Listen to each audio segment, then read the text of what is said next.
Here are 5 ADHD symptoms you may not be aware of. Now, if you are a parent and you're going down the ADHD diagnosis, make sure you watch this video.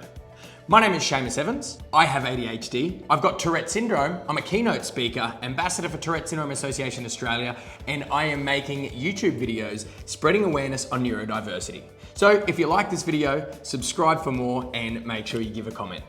So many people think ADHD is just struggling to pay attention. Look, that is a major part of it, right? Sometimes I really struggle to keep my attention and my focus as well. But there are so many other symptoms that so many people are unaware of. And when they hear them for the first time, they're like, oh my gosh, I've got that. Or, oh my gosh, my child has that. Or my nephew. They're a lot more common than people realize. So here are 5 ADHD symptoms that you should be aware of before going to a doctor. 1. Emotional dysregulation. Now, this is a massive one. I fall under this so much, and I had no idea about it until I started experimenting with medication. Emotional dysregulation is the inability to process your emotions. It's like if you have a giant chest of drawers and your shirts go there, your shorts go there, your shoes go there. Emotionally, you put your shorts where the shirts are and the shirts where the shoes are. And you start putting the emotions in the wrong spots. You have a difficulty processing certain emotions. You know how they say it's never about the spilt milk, there's always something else? Sometimes if you have ADHD and you can't process the right emotion, you'll feel angry when it's sad, or sad when you're angry, or you're meant to be frustrated when you're meant to be happy, whatever it might be. You just struggle to process emotions properly. Number 2, impulsivity. Impulsivity. Now, so many people think this could fall under the trap of punching someone randomly in the face. No, that's Tourette syndrome.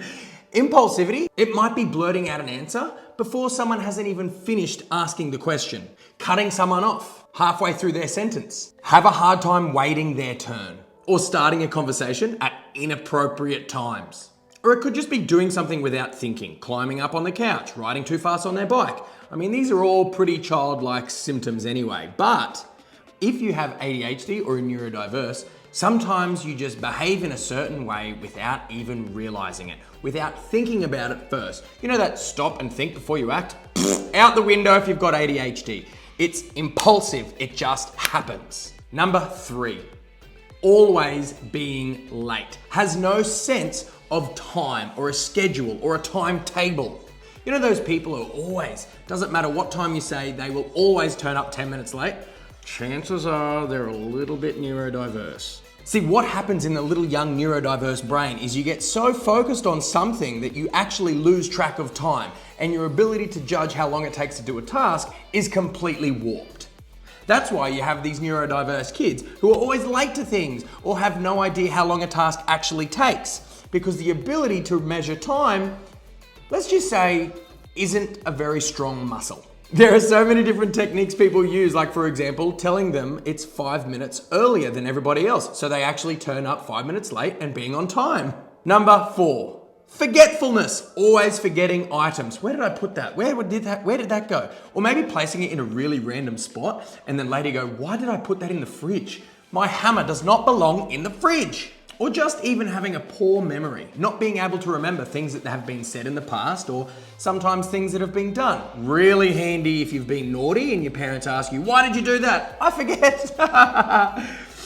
However, it is actually a symptom of ADHD and neurodiversity in kids to be forgetful and have a poor working memory. So it might not necessarily be that child trying to get out of doing the wrong thing, it might actually be their brain not registering that particular memory. And number 5, inability to multitask. My favorite symptom of ADHD is hyper-focusing, being absolutely obsessed with one particular task and zoning in, blocking everything out and obsessing on that one task. That's hyper-focusing. But when you do that, you lose track of everything else. Your house could be burning down, you would have no idea.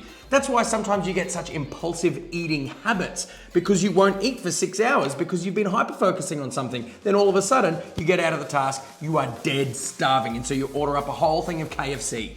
We struggle to multitask. Doing many tasks at once, we can't concentrate on any or be aware of what we're doing on each of those tasks. So we like to tend to focus on one. But in my opinion, it is an absolute strength because you focus on that one task and you become so obsessed that you do really well in that task. Now, I have put so many links to different websites of different ADHD symptoms in the description of this video. So if you would like to learn more about any of these symptoms that I've mentioned in this video, just click the comment section, find the links, and read it up for yourself. If you would like to add any of these symptoms, or if you have ADHD and you've noticed certain symptoms that not many people are aware of when it comes to ADHD, I would love to hear from you in the comment section. My name is Seamus. If you've liked this video, like, subscribe for more content, and I'll catch you next time.